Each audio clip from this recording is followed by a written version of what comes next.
Sanamente es una coproducción de CNN Chile con Fundaciones Rasmus y Grupo K.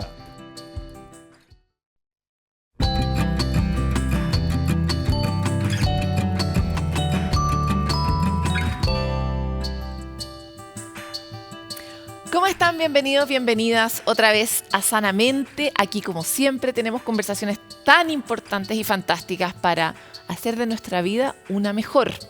Hoy no es la excepción y vamos a hablar, después de Congreso Futuro, tuvimos la oportunidad de capturar a una de las grandes speakers que trajo el Congreso Futuro 2023 y es Nora Volkow. Es directora del Instituto Nacional sobre el Abuso de Drogas en Estados Unidos y busca descifrar preguntas como, por ejemplo, cómo funcionan las adicciones en el cerebro, cómo podríamos anticipar que tal vez tenemos el cerebro de una persona adicta y de esa manera prevenir peores desastres en enfermedades asociadas a la adicción. Además, estaremos con Carlos González, pediatra y fundador de la Asociación Catalana Pro Lactancia Materna, que va a abordar justamente el impacto que tiene la crianza, el tipo de crianza durante la primera etapa de desarrollo en la infancia y cómo afecta el desarrollo posterior de la salud mental en niños, niñas y adolescentes. Tanto es el impacto que tiene en los niños como en las madres que los están criando. Así de relevante es la lactancia y vamos a saber por qué. Esto y tanto más en este capítulo que ahora comienza de Sanamente.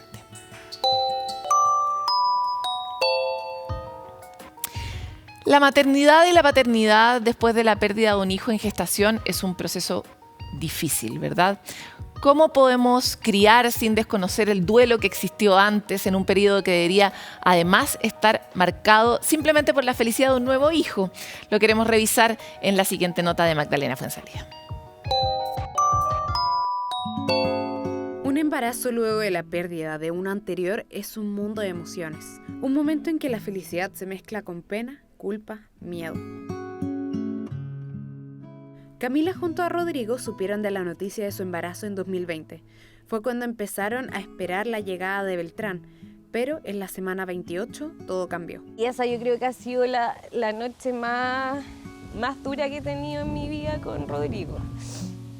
Porque en el fondo tú esperáis vida, esperáis conocer a tu hijo y nosotros ya sabíamos que lo íbamos a conocer finalmente, pero que no iba a estar vivo. Fue uno de los momentos más difíciles que han tenido que pasar.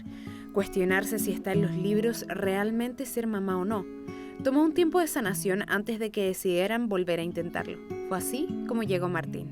En los 3 primeros meses yo te diría que estuve muy reacia a incluso imaginarme a mi guagüita. Aunque uno está contenta, es súper difícil como entrar en esa conexión, porque uno tiene una resistencia que, o por lo menos yo tenía una resistencia que era inevitable y que era mucho más fuerte que yo.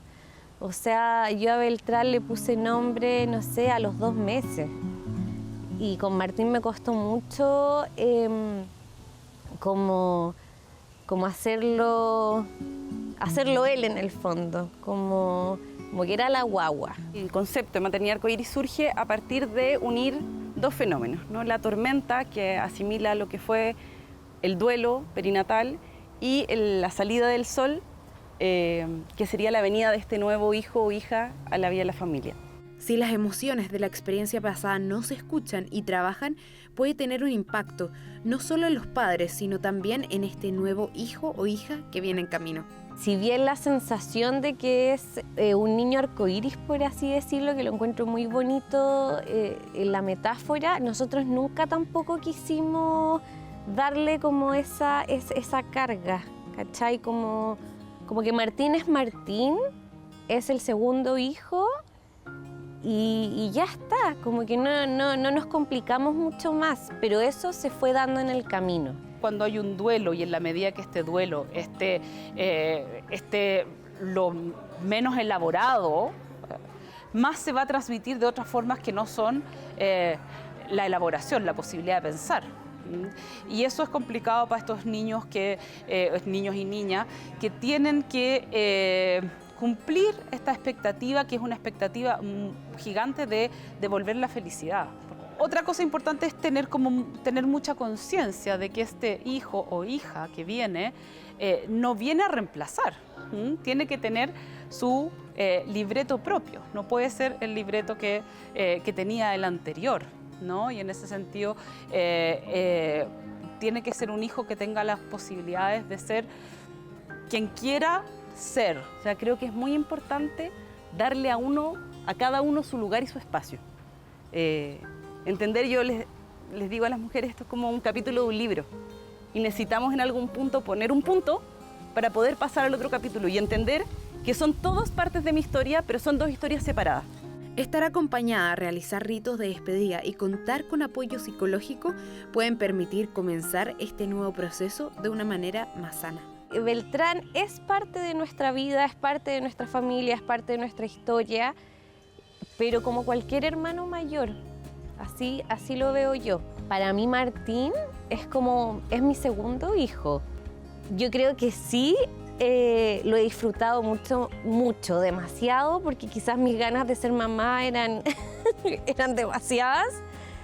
Pero me imagino que como cualquier mamá también, pero sí yo creo que con un nivel de conciencia mucho mayor, como sin dar por sentado nada y muy agradecida. Entonces yo creo que cuando uno está agradecido de algo que le está pasando, lo disfruta más.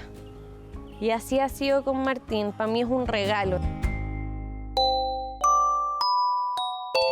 Como ustedes se darán cuenta, no estamos en nuestro set habitual de Sanamente, estamos en uno que construimos en Congreso Futuro 2023, porque aquí también confluyen los principales pensadores y pensadoras, científicos y científicas que se dedican a las materias que nosotros abordamos, como el bienestar, la neurociencia, cómo podemos atacar los mares de la civilización que hemos construido y encontrar una ruta hacia la felicidad o el bienestar general, ¿no?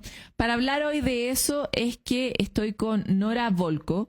Ella es psiquiatra, directora del Instituto Nacional sobre Abuso de Drogas. Ha sido pionera en el uso de imágenes cerebrales para investigar los efectos tóxicos y las propiedades aditivas de las drogas. Y varias otras cosas que les voy a contar a medida que hagamos esta entrevista, que quiero comenzar rápido y por eso no sigo contando tu currículum, Nora. Bienvenida. Muchísimas gracias, es un placer.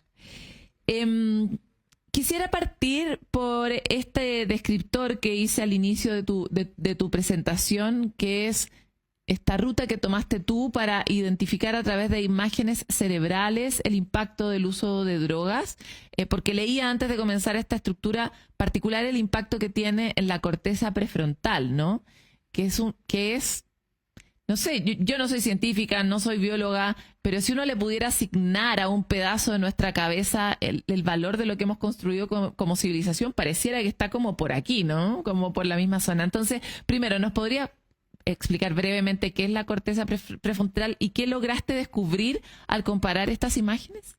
Sí, claramente. La corteza prefrontal es la que se encuentra aquí.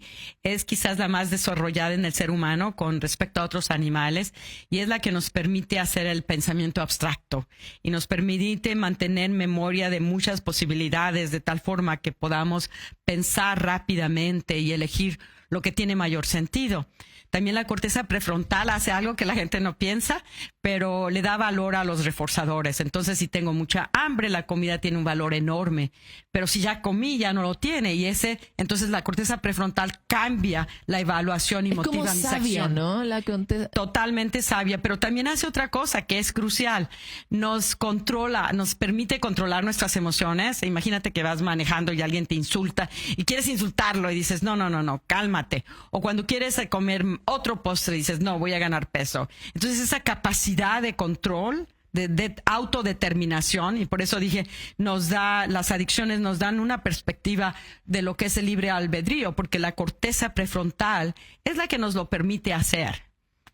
Es muy interesante porque en otro capítulo de Sanamente nosotros hablábamos con una neurocientífica que hablaba del impacto que tiene en la regulación de las emociones y en el acceso a la corteza prefrontal, el desarrollo de ciertas prácticas como la meditación, ¿no? Y como si no, te captura la amígdala, que es la zona que nos hace como pegarle al que te trató mal en el auto y contestarle mal a quien te está peleando, ¿verdad? Entonces es una corteza que finalmente permite la sociedad, ¿no? Por eso decía que probablemente este pedacito de la cabeza ha permitido que lleguemos hasta aquí bastante bien. ¿Cuál es la diferencia entre un cerebro de alguien que no es adicto y alguien que sí es adicto que tú pudiste observar en tu trabajo? Bueno, y eso fue algo que las imágenes nos lo mostraron. Yo no como investigadora siempre dices, bueno, yo tengo esta hipótesis que la corteza prefrontal es crucial para las adicciones.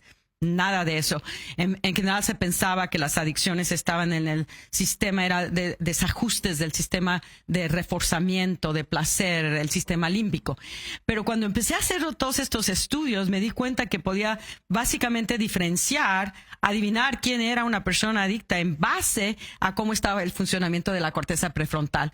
El efecto era tan importante como eso. Entonces dije, wait, espérate un momento, ¿qué es lo que quiere significar? Y es de ahí donde me empecé a encaminar a estudiar cómo es que las drogas hacen un desajuste de esta corteza prefrontal. Y también algo muy importante es que otros estímulos y experiencias vivenciales pueden afectar el funcionamiento de la corteza prefrontal. Ya, hiciste dos preguntas que me importan mucho, pero quiero resolver una idea mental antes, que es ¿en qué se ve distinta? ¿Es más chica? ¿Es más grande? ¿Tiene más interacciones? ¿Tiene menos interacciones si soy adicta? Tienes que ver, hay factores estructurales que hacen que se vea más grande o más chica. En general, hay algunos estudios que han mostrado que quizás es más chica, pero lo que es más importante es ¿está funcionando o no? Es como si tienes un coche. Puedes tener un coche Volkswagen pequeño y un coche grande. Si no están caminando, tú no sabes cuál funciona mejor, ¿no? Entonces el coche grande a lo mejor no tiene nada de gasolina y no puede caminar, y el coche chiquito sí tiene mucha energía.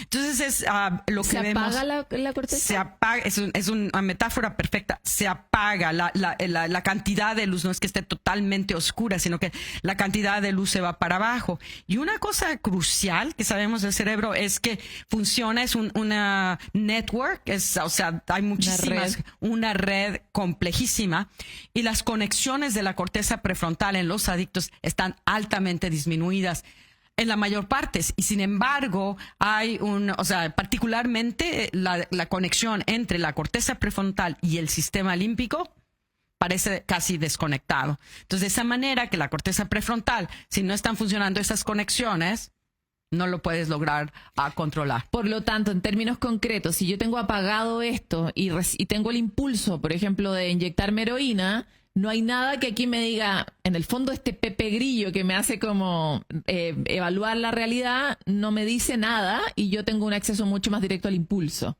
Sí, no, y me lo dijo una vez un paciente, yo siempre les pregunto, ¿por qué tomas la droga? ¿Te causó el divorcio? ¿Te causó la prisión? Y uno me dijo algo muy elocuente, me dijo, doctora, no lo sé, porque la droga ni siquiera es placentera, simplemente no lo puedo controlar. Es exactamente lo que estás describiendo. Yo digo una metáfora muy sencilla, es como tú vas manejando felizmente, alguien se te atraviesa, claramente no lo quieres atropellar, pero si no tienes frenos. Bueno, y eso es lo que le pasa a muchos adictos, y quisiera aquí hacer una distinción. Tú eres especialista en adicciones en general. ¿Esto opera con todos los tipos de drogas? Absolutamente, sí. Con todos los tipos de drogas, no solamente con drogas en sí mismo, sino que también hemos estado estudiando, por ejemplo, está afectada en individuos que tienen conductas compulsivas que son reforzadoras. Particularmente desde mi investigación he estudiado muchísimo la conducta compulsiva del comer, porque en Estados Unidos la obesidad es un problema severo. Y claramente un factor común es la corteza prefrontal. Otros han estudiado las gentes que son jugadores y compulsivos, la corteza prefrontal. Bueno, es que ahí tú estás yendo a un punto que era hacia donde iba, que es que en el fondo el problema de la adicción no es específicamente una droga, sino es como una carretera que se construye y que puede ser habitada por mi obsesión por el ejercicio, por mi obsesión por la comida, por mi obsesión por la ludopatía o por la cocaína, ¿no? Probablemente la cocaína es peor que la del ejercicio, pero me refiero, es una manera, ¿no? Totalmente, y te sonreí cuando decías el ejercicio, porque yo soy compulsiva del ejercicio, soy compulsiva del trabajo, de los datos, me encanta, y esa compulsividad tiene efectos muy positivos.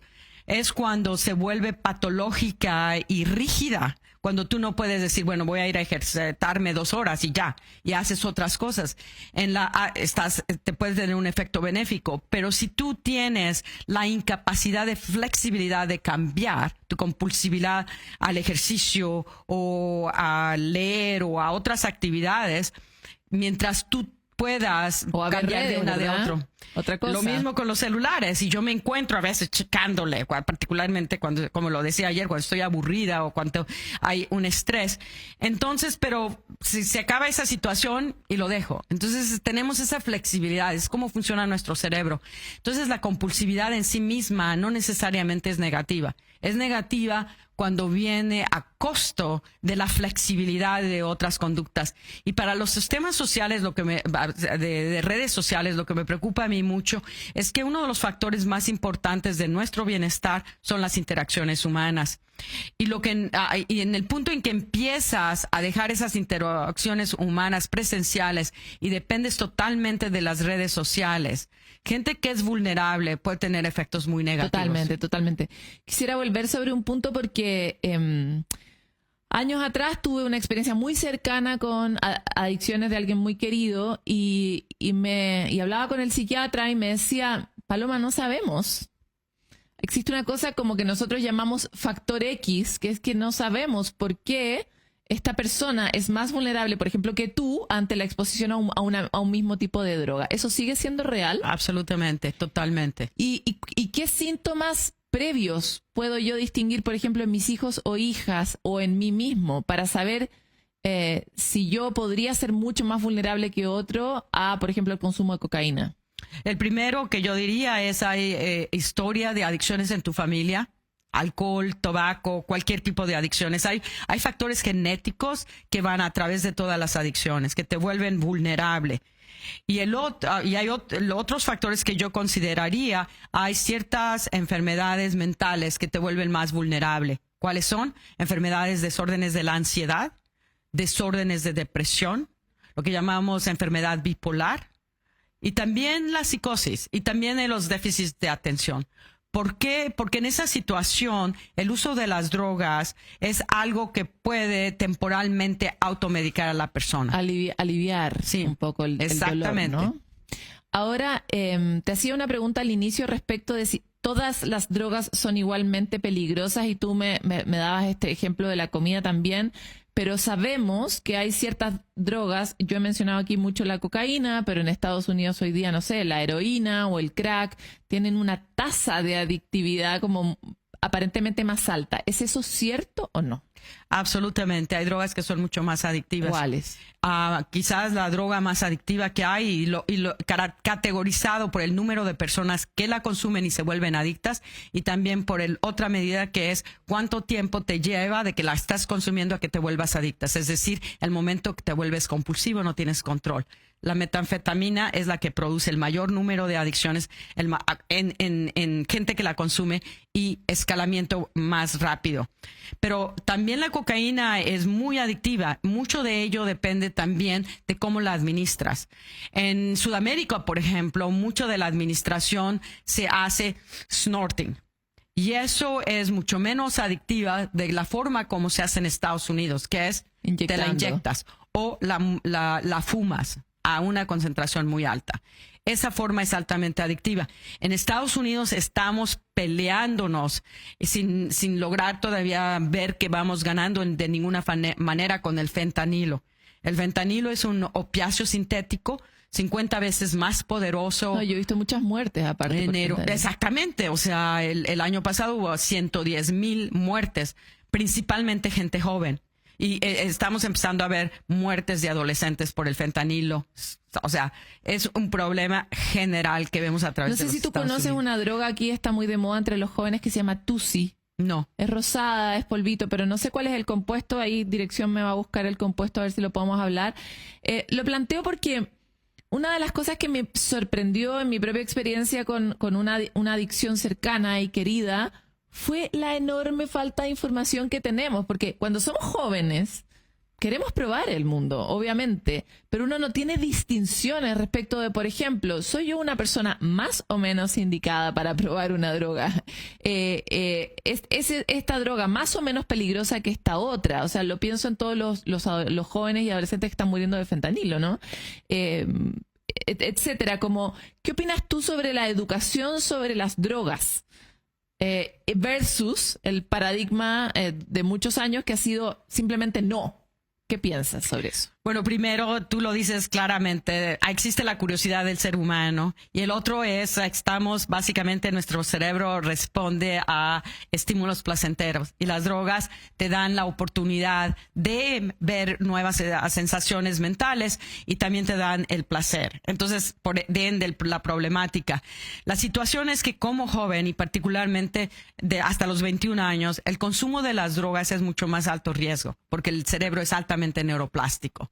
Entonces, el mensaje de la educación es hacer a entender a los jóvenes por qué no es una buena idea tomar drogas antes de los 21 años. Y yo lo que digo, la metáfora que digo es, estás hipotecando tu capacidad de sentir placer. O sea, vas a sentir placer temporariamente, pero eso viene al costo que cuando la droga ya no estés tú en el estado de la intoxicación, vas a ser mucho menos sensible a las cosas que antes te gustaban. Eso es hipotecar el placer. Entonces, no vale la pena. Y mi perspectiva es educar al joven y darle alternativas conductuales. Porque durante la juventud, o sea, si quieres explorar el mundo, dale la oportunidad de explorar del mundo de una manera que no tenga efectos negativos. Mira, aquí me dicen, el nombre químico es 12B, es 4 de bromo, 2,5 de demexotelfenilintelamina. Es LSD con MDMA, pero tiene también cocaína, anfetamina y ketamina. O sea, es una combinación de drogas y en general las combinaciones de drogas pueden tener efectos muy inesperados. El LSD les va a dar la percepción, aumentar tu percepción, pero la cocaína lo va a hacer adictivo. El LSD no es una droga adictiva, pero si la mezclas con cocaína, lo va a hacer. Y si la mezclas con el MDA, que también es adictiva, lo vas a hacer. Entonces es probablemente, dependiendo de las dosis, cómo se lo están administrando, podría tener efectos muy negativos, pero no lo conozco, entonces no quiero opinar. LSD no es adictivo y hasta donde entiendo, la psilocibina, que es el compuesto de los hongos, tampoco. ¿Es así? Correcto. No producen ese estado de compulsividad ni de placer. Te da un estado mental diferente, una percepción diferente. Muchas veces hemos visto en este mismo programa el uso de esos dos compuestos para el tratamiento de ciertas patologías como el estrés postraumático. ¿Qué opinas tú de esa ruta? Te lo pregunto porque hay algunos estudios en fase 3 en Estados Unidos que están buscando la aprobación de ese tipo de usos. No, es fascinante. Bajo supervisión médica. No, es absolutamente fascinante y existen datos, particularmente los más rigurosos son en la depresión. Y también para adicciones lo he leído. Estamos empezando a hacer investigación en las adicciones, pero los datos son menos contundentes porque ha habido menos estudios. Pero en la depresión existe evidencia claramente que la psilocibina puede tener efectos benéficos. Pero lo que es importante llamar la atención es que es en la depresión, es en el tratamiento postraumático, donde la evidencia sugiere beneficio. Pero en las otras apenas se está empezando a iniciar esa investigación. Y la otra cosa que quiero recalcar, pero que es crucial, es que básicamente el tratamiento se tiene que hacer en condiciones muy controladas, porque puede tener efectos negativos como el suicidio. Es muy importante lo que planteas, porque estamos en un mundo que además está sufriendo mucho. En el programa en el que te estamos entrevistando nos dedicamos a hablar sobre todos estos temas, sobre el bienestar, pero la cantidad de personas deprimidas, la cantidad de personas con trastorno ansioso y después de la pandemia más y más, ¿no? Y la cantidad de personas suicidándose. Entonces, quisiera hacer un último link. Desde tu investigación, ¿cuál es la relación entre el uso de drogas y el desarrollo de estas patologías? Claramente uno de los factores de riesgo para el suicidio es la adicción. Y eso es algo que las gentes no saben. También las adicciones pueden, dependiendo del tipo de droga que tienes, pueden desencadenar ciertos trastornos psiquiátricos. Por ejemplo, el uso de marihuana que tiene alto contenido de 9-THC, aquella marihuana que es altamente pura, puede generarte una psicosis. Y hemos visto asociaciones en el uso de la metanfetamina con cuadros psicóticos, también con la cocaína, particularmente cuando está inyectada o dosis altas. Con el alcohol hay una gran asociación con la depresión. Con el uso de los opiáceos también aparentemente aumenta el riesgo de estados depresivos. Entonces existe una combinación. Si tienes la enfermedad mental, eres más vulnerable, pero también existe la otra dirección. Si empiezas a tomar la droga, eso te puede hacer vulnerable a las otras enfermedades mentales. Dije que era la última pregunta, pero no. Así soy, tengo ese problema. Para cerrar ahora sí, recuerdo también que que había otros factores predictores que no tenían que ser necesariamente genéticos, sino contextuales y sociales. Por ejemplo, si eras mujer, eras más probablemente adicta que un hombre.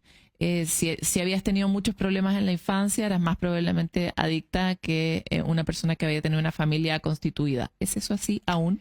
Absolutamente. Y lo que sabemos es, o sea, hay que decirlo muy claramente, es una enfermedad del cerebro que tiene factores de riesgo psicosociales importantísimos. Y las gentes, por ejemplo, que han sido abusadas durante la niñez, tienen un riesgo mucho mayor. Las gentes que han sido rechazadas, las gentes que son estigmatizadas, tienen un mucho mayor riesgo. Entonces sí hay riesgos genéticos, pero absolutamente hay riesgos sociales. Bueno, ahora sí que es la última pregunta. ¿Existe alguna esperanza para esa corteza prefrontal que ya se apagó a la luz de una adicción para entrenarla como en un gimnasio para que vuelva a conectarse y sea una habilidad que recuperemos, o la damos por perdida? Definitivamente. Y una de las cosas que es maravillosas del cerebro, de todo nuestro cuerpo, es que se puede curar él mismo. En el cerebro lo que tienes que hacer es reestructurar la vida del individuo de tal manera que haya otros estímulos que puedan activar ese sistema prefrontal, que lo motiven y que lleve básicamente a que se apague esa memoria tan intensa de la droga que lo motiva a buscarla. El cerebro humano es altamente neuroplástico y uno de los estímulos más importantes que nos mantiene al día en todas las interacciones sociales. Yo tengo que entender lo que tú estás haciendo. También tienes la importancia del soporte social y estructural, la importancia de la persona sintiendo que está aceptada, que tiene una misión. Y eso, involucrarlo en todas esas actividades, es un componente crucial de la rehabilitación de la persona adicta. Pero lo que te puedo decir es, número uno, la adicción se puede tratar y la recuperación se puede lograr, básicamente, de tal forma que una persona que estaba con una adicción muy severa puede lograr reintegrarse en la sociedad completamente. Y esa pastilla se llama comunidad. Exactamente. Es una manera increíble de decirlo. Muchas gracias, Nora. Muchas gracias a ti, Paloma. Es un tema fascinante, pero si uno se comprendiera a sí mismo en esta autoevaluación, ¿no? Soy una persona que sufrió mucho en la infancia, o tengo ciertos antecedentes familiares, no tengo suficientes herramientas, o estoy deprimida, podría tomar mejor la decisión si hacer o no hacer eso que siente como impulso de exploración muchos de los humanos, ¿verdad? Por lo mismo es tan importante esta información, que la compartamos también con las familias, porque todos tenemos cerca a alguien que sufre de alguna adicción. Y es un dolor muy profundo, ¿no? Vamos a una pausa y volvemos con más.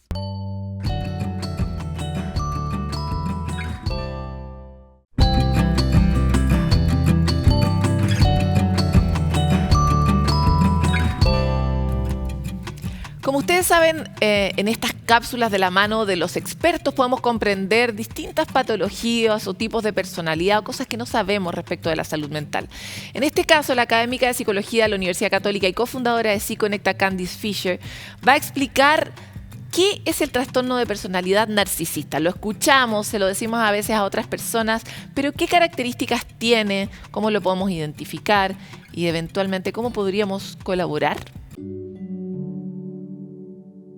El trastorno narcisista tiene que ver con una experiencia subjetiva de la persona de falta de sentido o de vacío que requiere una infusión del medio externo para sentirse bien consigo mismo y regular de esta manera la autoestima. En general es una persona que siente altos montos de envidia y que continuamente se está comparando con otras personas. Tiende a funcionar devaluando a la gente que considera de una categoría inferior. Hay una característica muy utilitarista muchas veces en las relaciones de una persona narcisista. No hay un solo tipo de narciso. Está este tipo grandioso, sobrevalorado, con una autoestima expansiva. Es una persona que no es muy empática, que desea ser el centro de atención y es una persona que tiene un sentido de privilegio, con harto carisma muchas veces y bien seductor con los otros.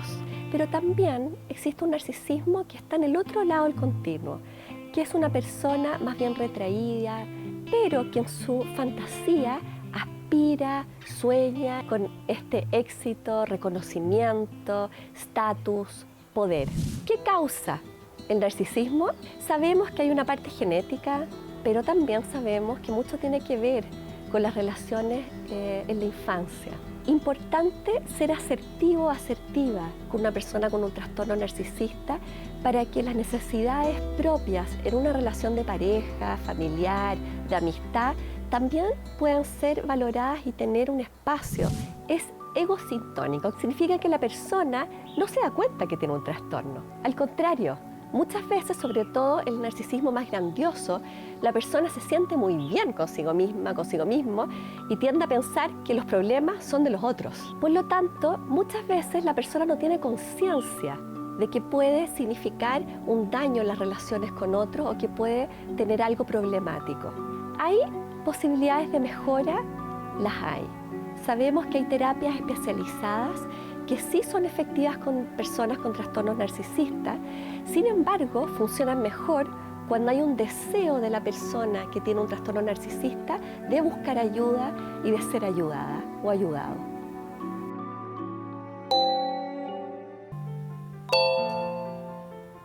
Y ahora vamos a la calle a escuchar lo que nos dicen ustedes.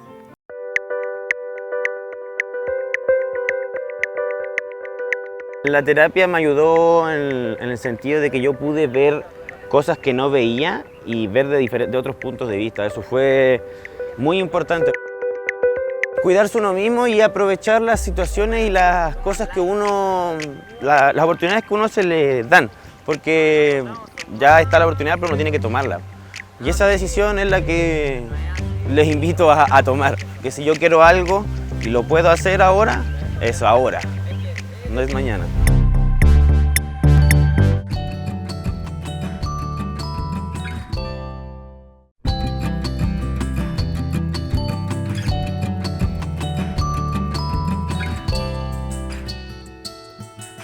Cuando pensamos en lo que necesitamos para vivir, nadie cuestiona que necesitamos sin duda agua, sin duda comida, nos podemos morir sin eso, descanso, dormir, son ciertos requisitos mínimos que nosotros entendemos que son condiciones habilitantes de la vida humana. Sin embargo, hay otros elementos básicos, pero que no tenemos en esa misma canasta, como el amor, como la atención, que a ratos y en la medida que esta sociedad ha ido tal vez involucionando, parece que pudiéramos prescindir de ellos, pero que son claves para poder criar adultos sanos. ¿Cómo impacta en el proceso de desarrollo de un niño o de una niña el acceso al amor, a la atención de sus padres? De esto y mucho más es que hoy día queremos hablar con Carlos González, pediatra y presidente de la Asociación Catalana Pro Lactancia Materna. ¿Cómo estás, Carlos? Hola, encantado. ¿Qué tal? Muchas gracias por estar con nosotros aquí en Sanamente. Un placer. Carlos, me encanta tu título porque me nace inmediatamente una pregunta y es cómo alguien que no ha dado leche nunca está presidiendo una sociedad que busca que las mujeres demos leche en el mundo. Cuéntame un poco de esa ruta desde tu masculino a proteger algo tan importante. Es lo que siempre se ha dicho, el que sabe hacer una cosa la hace y el que no sabe da clases. Bueno, tú que das clases, ¿por qué defiendes la lactancia? Bueno, en parte porque desde la carrera de medicina, pues pues me encontré algunos profesores que hablaban muy bien de la importancia de la lactancia materna y me quedé muy convencido, pero sobre todo, supongo, pues porque mi esposa dio el pecho.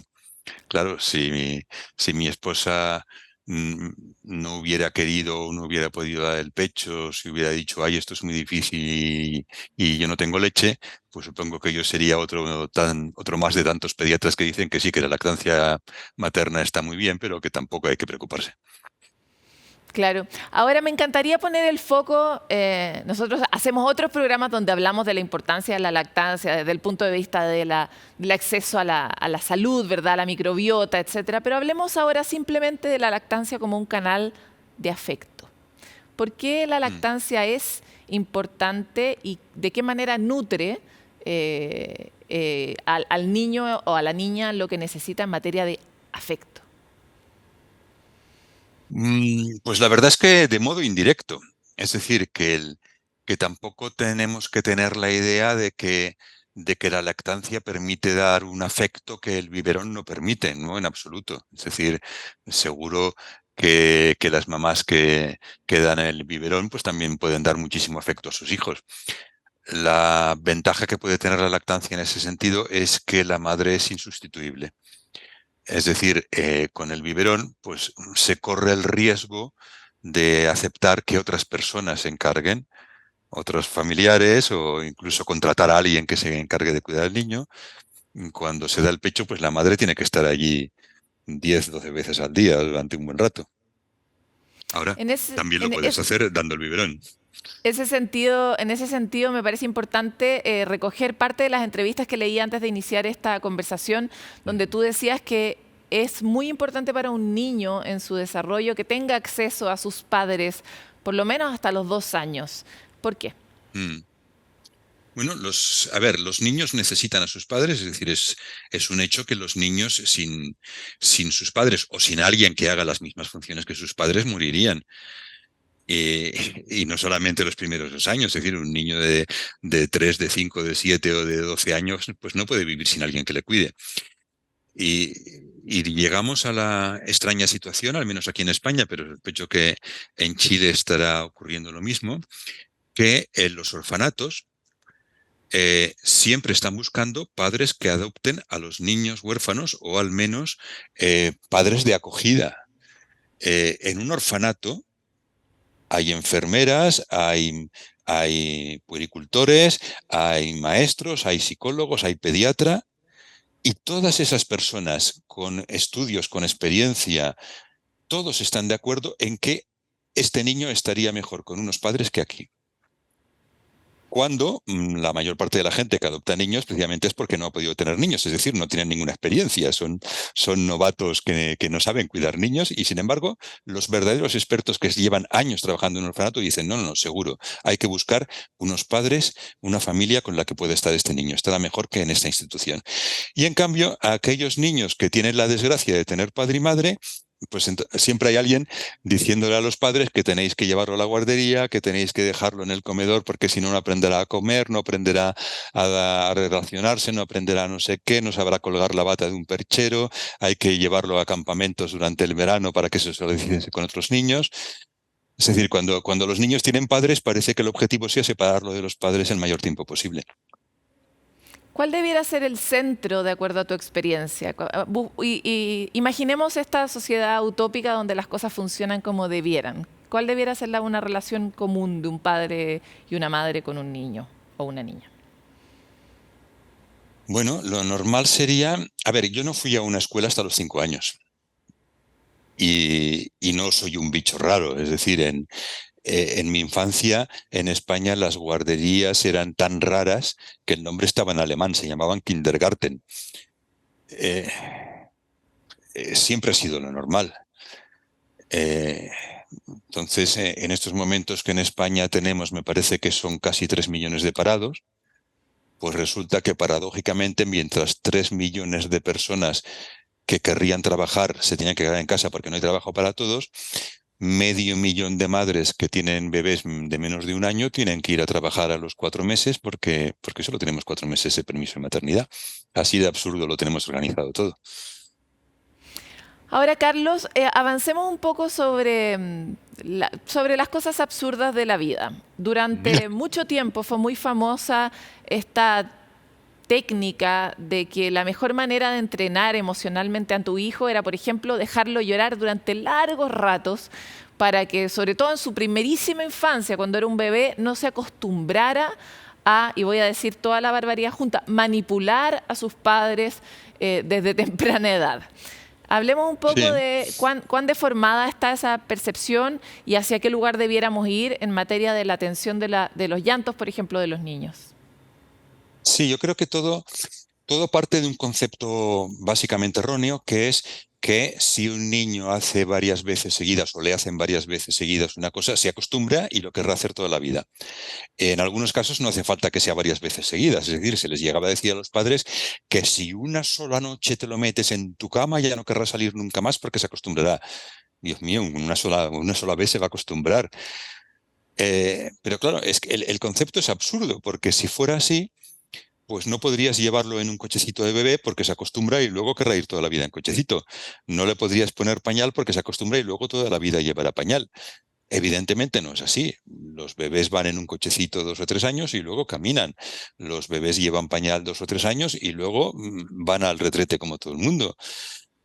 Los niños crecen y no crecen porque los padres les educamos o les empujamos o les estiramos de los pelos para que crezcan. Los niños crecen porque el tiempo pasa y el tiempo pasa a la misma velocidad para todos, tanto si dejas llorar a tu hijo como si lo besas y lo abrazas. Y entonces, ¿por qué no besarlo y abrazarlo y aprovechar el tiempo? A veces algunas personas han criticado, por ejemplo, mis libros diciendo que no doy soluciones, que no digo lo que hay que hacer. Pues claro que no digo lo que hay que hacer. Yo en mis libros simplemente intento explicar por qué los niños lloran, por qué los niños piden brazos, por qué se ponen a llorar cuando ven que su mamá sale de la habitación. Yo explico lo que está ocurriendo. Y luego la gente que tome sus decisiones. A ver, ¿Por qué son los las niños 3 de la lloran? noche. ¿Por qué los A niños ver, necesitan? ¿por qué lloran los niños? Pues porque necesitan estar con los padres. Los recién nacidos son tan dependientes de los padres que a veces duermen 6, 7 horas seguidas. De hecho, como pediatra, muchas mamás novatas me preguntan, doctor, ¿me tengo que poner el despertador a medianoche? ¿Tengo que ir a ver cada 3 horas cómo está el niño? Y yo les digo, no te preocupes, no hace falta que te pongas el despertador, ya te avisará. Y esa misma madre, a los 4 o 5 meses, viene muchas veces toda desesperada, es que el niño se despierta a cada hora y media. Y entonces yo le digo, ¿ves? Ahora por fin puedes irte a la cama tranquila con la absoluta seguridad de que tu hijo te avisará. Ya no tienes que preocuparte si te pones el despertador o no. Te avisa él, se está haciendo independiente. El niño necesita a su mamá al mes y necesita a su mamá a los 9 meses. La diferencia es que al mes es capaz de quedarse quieto en la cuna esperando a que alguien le vaya a vigilar. A los 9 meses monta guardia y te avisa en cuanto te pierde de vista, te está buscando. Porque claro, un bebé de 9 meses no sabe si su mamá está en la habitación del lado, o si está trabajando, o si se ha ido. Un bebé de 9 meses no sabe si su mamá volverá a las 5 de la tarde o si no volverá nunca. No lo sabe. Cuando lo sepa, lo aceptará. Es decir, el mismo niño que con 8 meses o con 1 año y medio llora porque te vas a la ducha, y te pierde de vista y bueno, hay quien se tiene que duchar con el niño simplemente porque no puede dejar al niño en ningún sitio, porque se pone a llorar. Ese mismo niño a los 4 años le tendrás que decir en la puerta de la escuela, un besito mamá, porque se va solo sin darte un besito de despedida, porque él ya sabe, con 3, con 4 años, ya sabe dónde estoy, dónde está mamá, cuándo volverá mamá, y quién me va a cuidar hasta que mamá vuelva. Cuando el niño entiende eso, lo acepta. Pero hasta los 3 años, pues normalmente no lo entienden. Entonces simplemente mamá está o no está, no hay grados intermedios. Carlos, en ese sentido, ¿cómo ves tú una salida a la sociedad o a la manera en que hemos construido la vida hoy? porque efectivamente los niños nos necesitan mucho más de lo que efectivamente estamos disponibles. Dependiendo del país del mundo, las mamás tienen permisos desde 1 mes y medio hasta 2 años en lugares que son como paraísos como Finlandia, ¿no? Pero, ¿cómo hacemos para sobrellevar esta vida moderna con la necesidad que los niños tienen, atendiendo sus ganas de tenernos cerca, que se manifiesta a través del llanto? ¿Cómo crees tú que se logra ese equilibrio y qué debiéramos demandar tal vez al mismo sistema que pudiera atender? Bueno, a ver, una cuestión es política y económica, y comprendo que eso va a ser complicado, no voy a ser yo quien consiga cambiar nuestro funcionamiento, pero es ridículo lo que estamos haciendo. Mi madre no trabajaba fuera de casa. Trabajaba muchísimo dentro de casa, por supuesto que yo la veía, pero no trabajaba fuera de casa. Mi padre, trabajando 8 horas al día, logró mantener una familia de 3 hijos y enviarnos a los 3 a la universidad. Entonces, ¿cómo es posible que hoy en día, para conseguir lo mismo, y muchas veces no con 3 hijos, sino con 2 o con 1 solo, hagan falta 16 horas de trabajo? Nos han estafado. Entonces, ¿que no nos gustaba lo de que trabaje el varón y la mujer no? Pues lo repartimos 4 horas cada uno. Pero ¿cómo es posible que hemos pasado de 8 horas uno solo a 8 horas cada uno y tan felices? Nos han estafado, cuando encima hay cada vez más máquinas que hacen la mayor parte del trabajo. Es que es absurdo. Entonces, no se trata solamente de poder cuidar a un bebé, un niño pequeño. Es que es toda la vida. Es que, al menos en España, los adolescentes tienen 2 meses y medio de vacaciones en verano. Los padres solo tienen 1 mes. Entonces, los niños de 10, de 12, de 14 años han de estar por ahí con llave de casa, entrando, saliendo, entrando en la página que quieren de internet sin que nadie les ayude, sin que nadie supervise. Luego nos quejamos de que hay problemas con los adolescentes. No nos necesitan solo los primeros 2 años. Entonces, hay que mirar la manera de que los padres y las madres puedan realmente cuidar a sus hijos. Ahora, mientras conseguimos eso, lo que tendríamos que procurar es que al menos ese poco tiempo que nuestra absurda economía nos deja, que al menos lo podamos dedicar a cuidar de verdad a nuestros hijos. Porque es eso, hay padres que se pasan 8, 10 horas cada día sin ver a sus hijos. A veces más, hay niños que no los recoge del colegio los padres, los recogen los abuelos o los recogen la muchacha que les cuida.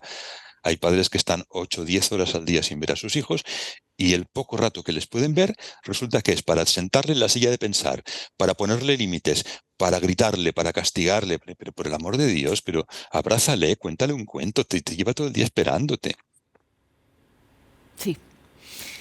Carlos, te quiero agradecer por tu esfuerzo por entrar en nuestro intento de entregar claves. Realmente estamos en un momento muy difícil de la sociedad, de la crianza, de la paternidad, y necesitamos encontrar algunas salidas y nuevas ideas. Muchas gracias por esta entrevista para Sanamente. Pues muchas gracias. Un saludo a todos los chilenos. En esta edad uno se siente torpe, incomprendido, incomprendida, irritada. Sí, estoy hablando de la edad del pavo. ¿Qué pasa realmente en el cuerpo y en el cerebro? Lo podemos explicar en la siguiente animación.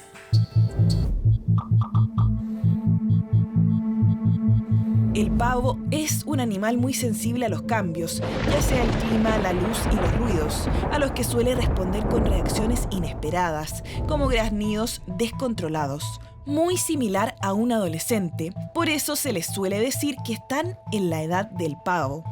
Durante este periodo suelen haber altibajos emocionales y cambios de conducta. Pero, ¿por qué ocurre? Podemos decir que el cerebro está en obras. Este experimenta un proceso de maduración. Por un lado, aumenta la velocidad de comunicación entre las neuronas, favoreciendo el flujo de información, y se fortalece la comunicación entre diferentes áreas del cerebro. Pero, además, hay otras zonas del lóbulo frontal que están aún en ajuste, provocando más dificultades en el control de las emociones y un mayor nivel de impulsividad. Los adolescentes están pasando por un proceso de remodelación que favorece la oportunidad, pero también la vulnerabilidad. Por eso, entender y acompañar en este momento es crucial. Tranquilos, es algo que pasará. Bueno, se termina nuestro programa y antes de partir queremos dejarles como siempre una recomendación, esta vez que vean el trabajo de la Fundación Chile Positivo, que se dedica en particular a informar sobre VIH en el país, además de entregar acompañamiento a personas seropositivas a través de asesorías en el diagnóstico, terapia psicológica, grupos de conversación entre pares. Si quieren conocer más al respecto pueden visitar justamente www.chilepositivo.org. Nos vemos pronto.